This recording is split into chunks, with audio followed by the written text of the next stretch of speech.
encyclopedia says that the island of Haiti can be called San Domingo, Santo Domingo, or Hispaniola. Well, after my visit there, I could suggest a few more things they can call it, but they probably wouldn't get past the censors.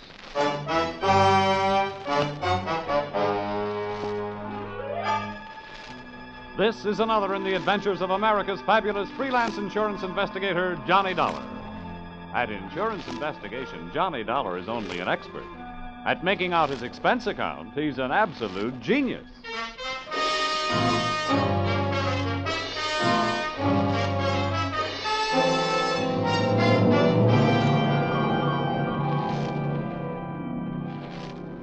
Expense account submitted by Special Investigator Johnny Dollar. To Home Office, American Federated Life Insurance Company, Hartford, Connecticut. Attention, Harvard Huntington, General Manager.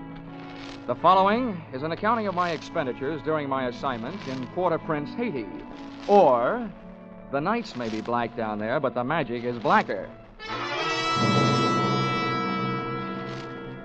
Expense account, item 1. $15 for a pair of tickets to see the show Detective Story at the Hudson Theater, New York, which I never got a chance to use since I was sitting in the living room of your Hartford home promptly at curtain time. I want to thank you for coming out here. Why, that's all right, sir. Sorry to break into your evening like this, but since I have, I'll get right to the point. Fine. Perhaps you've heard of the Gordon family here in Hartford. Well, what I see of the society page is while I'm flipping back to the sports section, but I've noticed the name.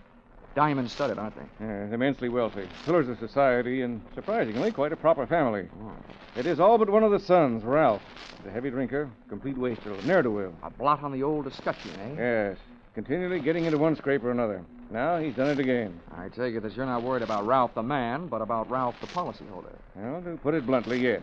I don't think it's unethical for a company to protect its interests. In this case, the policy is in the amount of $150,000. Payable to his death to charity or to his wife if he's married. Oh, it's quite a piece of paper. Yes, to be quite candid, I rue the day it was issued. But the point is this. Ralph Gordon, at last report, is dying aboard his yacht at Port-au-Prince, Haiti. Oh, you don't need me, Mr. Huntington. You need the Mayo Clinic.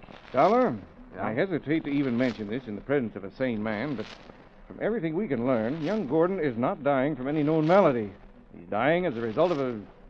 Well, it's pure nonsense. He's supposed to be dying as the result of a voodoo curse. Now, anyone with any sense... Now, wait a minute. Where'd you get your information? From his older brother, Thomas. He's a doctor. He's down there in Haiti with Ralph. I want you to go down and debunk this thing, Dollar. Find out what's wrong. Why, any sane man knows there's no such... voodoo. You don't believe in it, do you? No. Not unless I see it working.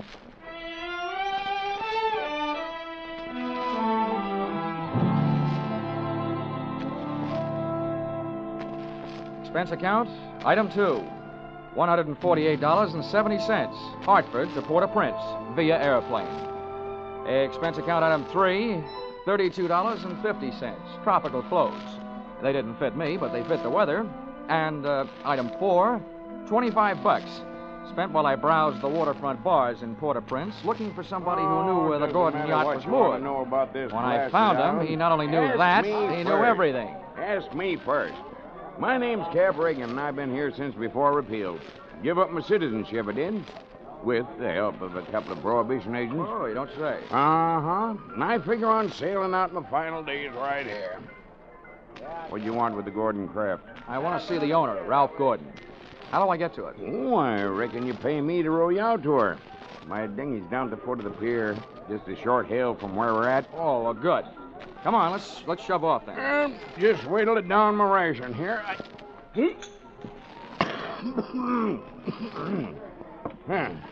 That'll put me shipshape. What'd you say you wanted with that schooner? You figuring on buying her? Thanks for the compliment, pal. Listen, if I bought a boat today, it would have to be a surplus life raft.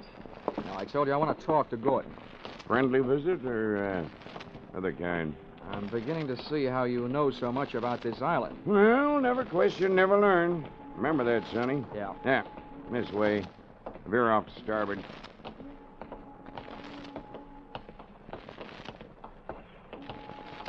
Oh, sure. Never question, never learn. Yeah. Well, I'm an insurance investigator, and a company sent me down here to look things over, including Gordon. Something wrong? I don't know yet. What do you know about him? A jug full, Sonny, a jug full. Stood into the harbor about 2 months back. No sooner dropped his hook than his crew started taking the pierhead lead. Everybody jumped but the bosun, for reasons of his own. Why did they leave him? 'Cause he was half seas over all the time. You navigate with sextant, a compass, and parallel rulers, Sonny. Not with a double shot and a water chaser. You get the drift? They were afraid to sail with him, huh? Aye, that's the line of it. And if you'd ever piled into a reef, you'd feel the same. Yeah, here we are. Oh. That's my dinghy down at the bottom of that ladder. There's Gordon's yacht out there. You see her? Oh, yeah. That tug's passing the stern of her now. Yeah, say. That's a lot of boat. Yeah, she carries a suit of sail like a grain clipper. Wait till you see her close up. She's as dirty as a garbage scow.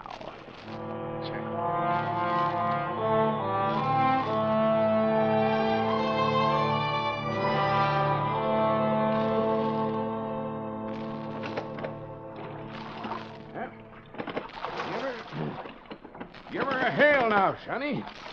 They're close enough. Hey! Anybody aboard? Hey, aboard the yacht! Anybody home? Yes? What do you want?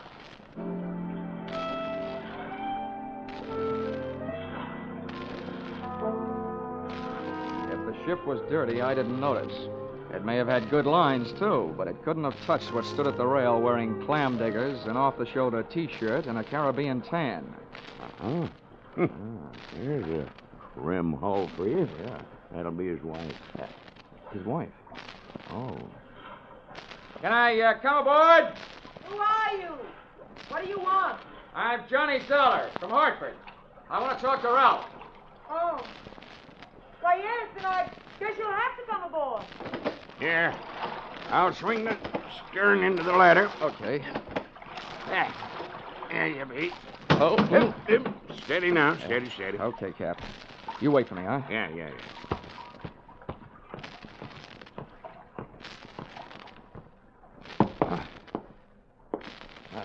Well, how are things in Ralphie's old hometown? Cold. But not as cold as this reception. Don't let it throw you. What is this, a friendly drop-in? Business? Or just plain snooping? If it's the last, I'm Edwina. The wife they haven't heard about at home. Oh, congratulations. Now I know why you like to wear your shoulders bare. The better to keep a chip on them. If you're through being sharp, I'll let you hear what's left of my husband. Come on, through here. Okay.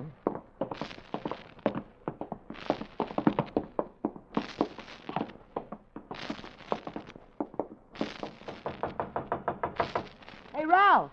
Ralph, you've got a visitor from Hartford. Get away from this cabin, you dirty little gold digger, and take your visitor with you. Wine's all gone. Why don't they send another case of wine? There you are, chum. He's got the door locked. He'll stay that way till he runs out of wine. You heard enough? Yeah. Enough to know how you acquired your charming attitude. Forget it. I walked into it with my eyes wide open.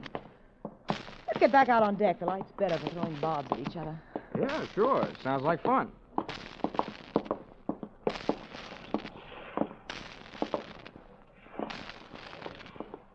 Well, do I have to help you off the boat? Not until you help me by answering some questions. I'm an insurance investigator, and I was sent down here by the company that holds a policy on your husband's life. What should I do, Finch? The story they got was that Ralph was dying from some kind of a voodoo curse. They don't believe it, neither do I. Why not? That might be true. Huh? Well, some old dame, they call her Maria Lascelles. She came out to the boat. She yelled some things at him, and when Ralphie threw a bottle at her, she swore she'd put a curse on him. How'd they hear about that back in Hartford? Ralph's brother, Dr. Thomas Gordon, told them. Do you know him? Yeah, we hate each other. I wonder why he told them. Maybe because he thought somebody, who'd be better off with Ralph dead, was using Maria Lascelles' curse as a cover-up. How would you stand as his widow? Get off this boat, get off. Never mind the act. You're his beneficiary. Or didn't you know? I said get off. What's the trouble, Eddie? Oh, him. Yo, come here, will you? All right. Who's the boarding party? Just get him off him. I'll see you in my cabin. Sure, honey. Anybody get you this upset, it'll be a pleasure. Well, mate, do you walk or dive? Save your strength for the last scene, Goliath. I was just leaving.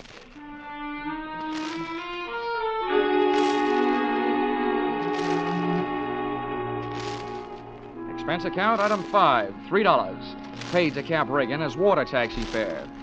Item 6, 80 cents. Land taxi fare to Hotel Francois. An up-at-the-heels hangout for not only the best in tourists, but also Brother Thomas Gordon, M.D.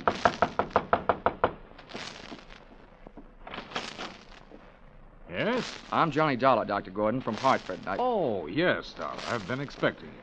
They wired me you were coming down. Come in. Thank you. Oh, please make yourself comfortable. Could I offer you something? Nothing but some brotherly advice. Why, certainly. You know, I feel like a stupid fool for not being able to handle this thing myself. So now that you're here, you call on me for anything. Have you seen Ralph? I tried to, but he locked himself in his cabin. Tell me, as a medical man, how do you digest this voodoo curse story? Why, it's ridiculous. Good heavens, this is the 20th century. I do think that science doesn't know everything it would like to know about voodoo and black magic.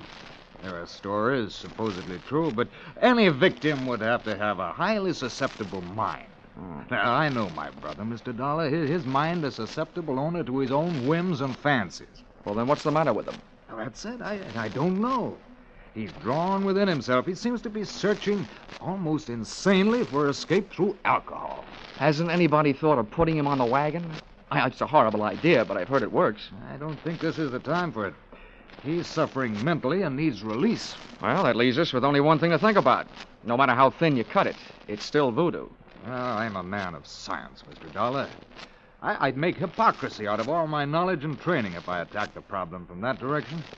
But please, you let me know what you learn.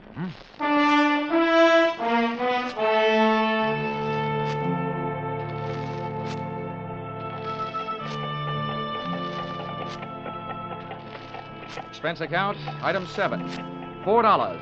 Rental of horse and cart in which my walking tourist guide, Cap Reagan, and I jolted out of town in search of Maria LaSalle. Something made me feel like I was riding my last mile in a tumbril en route to the guillotine. The moonlight was fighting a losing battle against an army of storm clouds that were sweeping in. And then to make it worse, I heard a drum. You there, Sonny? Yeah, sort of a tired Gene Krupa. Means we're getting close to Maria's headquarters. Is she the only one around here? Yep. None of the good Hougans performs in her territory. She's too mean. Oh, great. What's the matter? We're here. And that's the path. Over there by that gnarled old tree. From here on, you plot your own course. This is close enough for me. Oh, me too. Well, how do I know I can't put a curse on her? I've never tried. Smooth sailing, Sonny. The path ran along the edge of a field of sugarcane. On the other side was a solid wall of jungle. First, I smelled some feathers burning. Then I heard the chant. There was an opening in the wall of jungle that led to a small clearing, and just before the moon was smothered by another cloud, I saw a shack. Little clouds of smoke curled out through an open door, and I could see the glow of a fire on the floor inside. Maria, I want to talk to you. Who is it? Comes to the house of Maria. My name wouldn't mean a thing to you, but what I have to say will. Can I come in?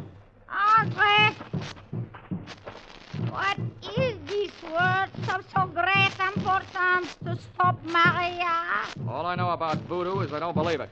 Papa Legba. I've come to you because I haven't gotten any answers from anybody else. I want to know what's behind this so-called curse you put on Ralph Gordon. You don't believe? You let me make you believe, eh? Ralph Gordon, he died tonight in the wind and rain. And for you, I have magic now. Look, regard my fire. You will see, you will believe this war. Voila! Billy!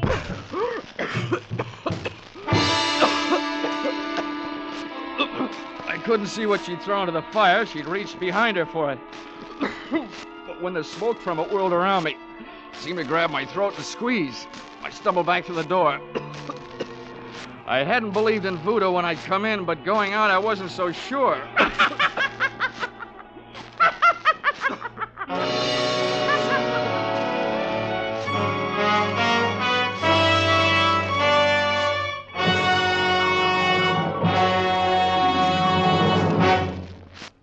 In just a moment, we'll return to the second act of Johnny Dollar. But first, the two Orange Bowl teams, Santa Clara and Kentucky, will be honored by Vaughn Monroe and his CBS Caravan tonight. Vaughn and his great band will play favorite songs of the two Orange Bowl teams. Be sure to hear Vaughn Monroe's Caravan, followed by the Gene Autry Show on most of these same CBS stations tonight and every Saturday night. Now, with our star, Charles Russell, we return to the second act of Yours Truly, Johnny Dollar.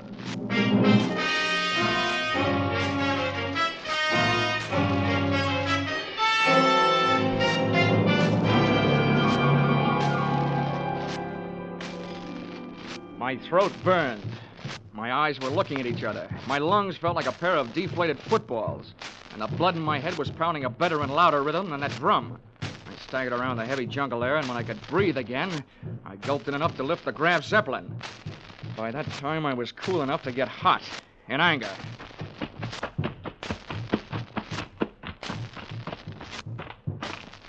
I got back to the shack. Maria had either disappeared into space or flown the coop. The atmosphere was not quite deadly. I crossed over to where she had been squatting. She hadn't left much of what she'd smoked me out with, but she'd left enough to swing things back from the world of black magic into the world of logic. A few shreds of photographic film on the dirt floor. And film, made of cellulose and nitrates, not only takes pictures, it puts out nitric oxide and nitrogen dioxide when it's burned. A combination that would live up to the demands of any gas chamber. The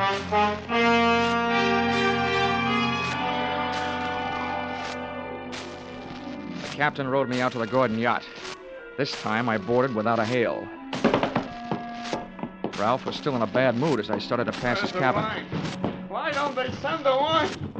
Empty! Empty! His antics inside the cabin sounded interesting, but not half as interesting as the conversation coming from Edwina's cabin. Dear Edwina, the little wife they didn't know about at home. I'm telling you, we can't go on with this. Well, it's tough. You having a change of heart. Well, that's what happened. Not so sure that makes any difference. Maybe you're in too deep to back out. How would you like it if I spilled the whole thing? Well, what difference does it make? It's better than landing in a Haitian prison with your motives showing. Think it over, Angel. I'll be in my sack when you make up your mind. How wrong can you be? See you later, hon. Since I've been on the receiving end of so many surprise sluggings, this was almost a pleasure. What are you doing on this ship? Get off. Oh, no. Not of that intriguing conversation I just heard. How much did you hear? If I added it to that gas assault Maria LaSalle threw at me, it'd be enough to nail you and Loverboy here for conspiracy to commit murder. Well, I don't know what you're talking about. Well, the point is, I know what you two were talking about. Oh, listen to me. You've got to believe me. I don't have to. Well, try me anyway. Well, I admit that him and I... Well, it was because Ralph turned into a wino after we were married. Well, this probably marks the first time in history that an icicle melted in Port-au-Prince. Please let me finish. When my marriage went to pieces, I had to do something or go crazy. See, Ralph drinking up all the champagne on the island was just more than I could take. I was going to divorce him and leave with him, but we weren't going to murder him. Chapter 1 has so many holes in it, it would have been printed by a punch press. You don't worry about landing in prison with your motives showing when all you're planning is divorce. Oh, yes, you do when people are waiting for your husband to die under mysterious circumstances. That's why I was trying to make him go away. If Ralph died, who'd look any farther than the erring wife? Can you lock this cabin from the outside? Yeah? What are you going to do? You're not going to lock me in? No, just your playmate. You're coming with me. Where? To Maria LaSalle's. I want to catch your reaction when she sees you. You don't believe me. No. With $150,000 at stake, I don't even believe myself.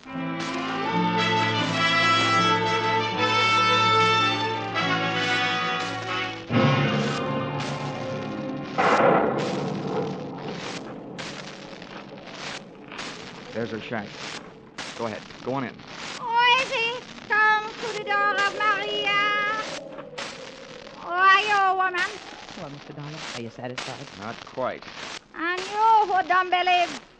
Why are you here? You wish again to see the power of my smoke? Let's drop the act, Maria. I know what you threw into the fire. It was my Booker smoke. Yeah, well, a good man from the police laboratory can sift enough out of those ashes to know it was film. What is this you say? I say that I've got enough on you, you old fake, to put you in the local pokey. Who dares to speak this to Maria? And that's where you're going to go if you don't cooperate. That's a promise. What is it you want? Did somebody put you up to this cursed business that Ralph Gordon is supposed to be under? Oui, a man of your race. Who was it? I do not know. Now go, that is all. It's not enough. What was his name? I don't know the name. What did he look like then? My eyes are closed. Nuts. Come on. No, Taking no. you into town, I'm about to drag you by the hair. No, don't touch me. I will tell you how it is. It is true. I do not know the name or the face. He come to me. He asked me when comes the next rain and wind. I tell him last night. But it is tonight. The storm comes with the heat. He tell me he needs storm to close portholes in the ship. Huh? He say, if I bring this curse, I will be the best Hugan on Haiti because it kill white man. That is difficult. That is all. Now you go. How about the film for the fire? Did he give it to you? It is true. Not long before you come. Well, get rid of it, Granny, before you lose your license to operate. Now you go. Maria will be alone. Papa, Lega. Okay, Mrs. Gordon. Let's not stay for the music. Did you make head or tail out of what she said? Hey, look. What goes into your husband's cabin? Nothing but food and wine. Mostly wine. Well, who fixes his meals? I do. Our cook left us. Well, what about the wine? Huh? Where does it come from? You said it was champagne, didn't you? Yeah, it always comes from the same place. Liquor shop in town, a case at a time. Oh, nothing makes any sense. What are you going to do? All I can do. Try every angle. But that's not all I'm going to try in that liquor shop.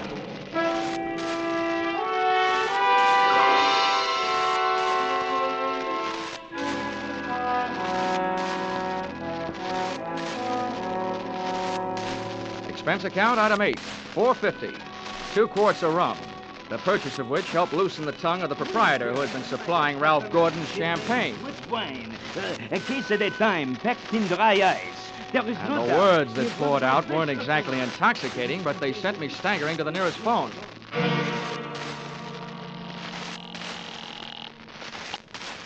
Yes? Hello?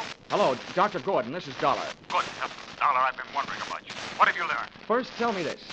What would happen to a man if he was in a ship's cabin on a stormy night with all the portholes closed and there was a lot of dry ice in there with him? What? What was that? A small room, no ventilation, a lot of dry ice. A lush may be passed out. What would happen? Good Lord. Dry ice is solidified carbon dioxide. If enough of it evaporated into the room, The lush would not be bothered by a hangover the next morning because he wouldn't wake up, right? exactly. The gas, although not toxic, would force the oxygen from the atmosphere, and the result would be asphyxiated. What are you getting at, Dollar? That curse your brother is suffering from is very scientific. The champagne he's been getting has been chilled by dry ice, about 5 pounds per case. And 1 case went out to the yacht just before the storm broke. Lord. Well, it may be just coincidence, but Ralph's wife and that bosun. Yeah, I know. For a bosun, he'd make a very good chemist. Well, send for a pull motor, will you? If it's too late for your brother, maybe I can use it.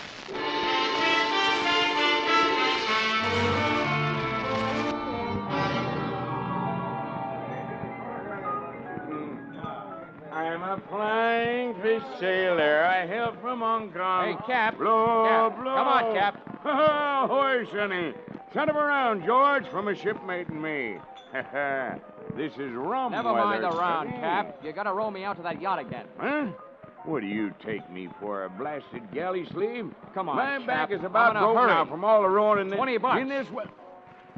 What'd you say?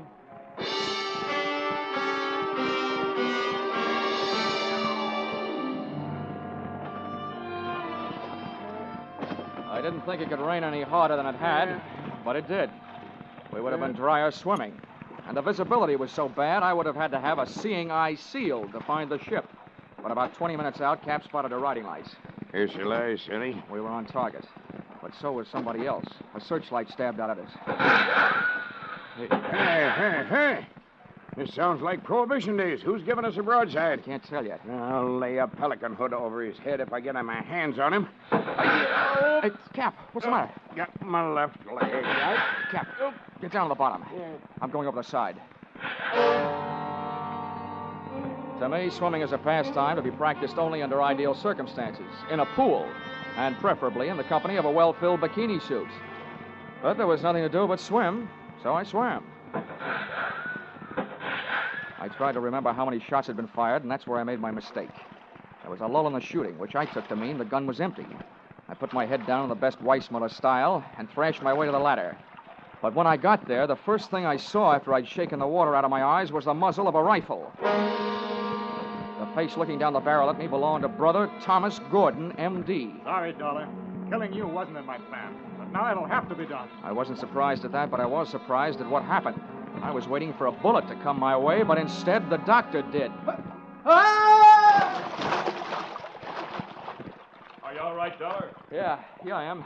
Nothing wrong that a Turkish towel won't cure. I'll thank you later for spoiling his aim. Get a hook on the doctor. He's our prize fish. Don't let him get away.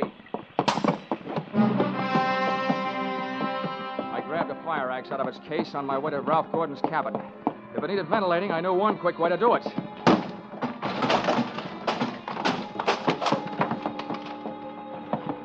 I didn't check for oxygen. I took a deep breath, held it, and went in. The cabin was littered with wine bottles, and in one corner, in an open case, was the dry ice that was in the process of cooling Gordon off for good. He was stretched out in his bunk. I hefted him to my shoulder, used the last of my breath getting him out of there.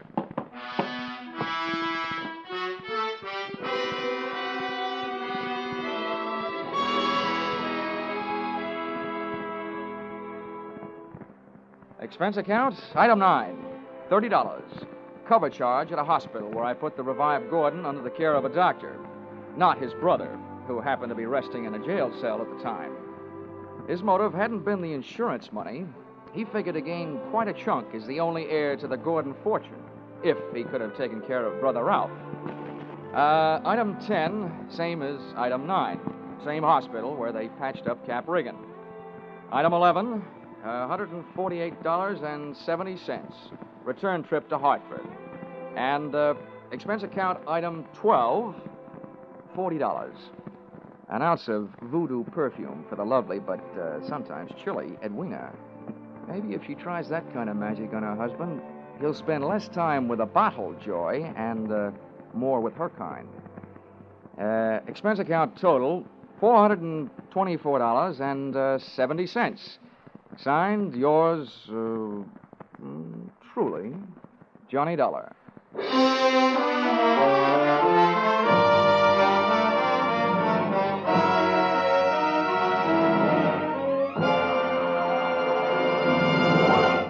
Yours truly, Johnny Dollar, stars Charles Russell. Tonight's script by Paul Dudley and Gil Dowd was produced and directed by Ralph Rose.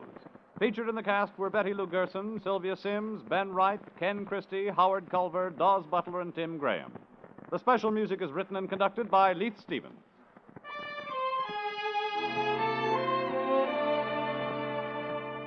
Be sure to be with us at the same time next week when another unusual expense account is handed in by Johnny Dollar.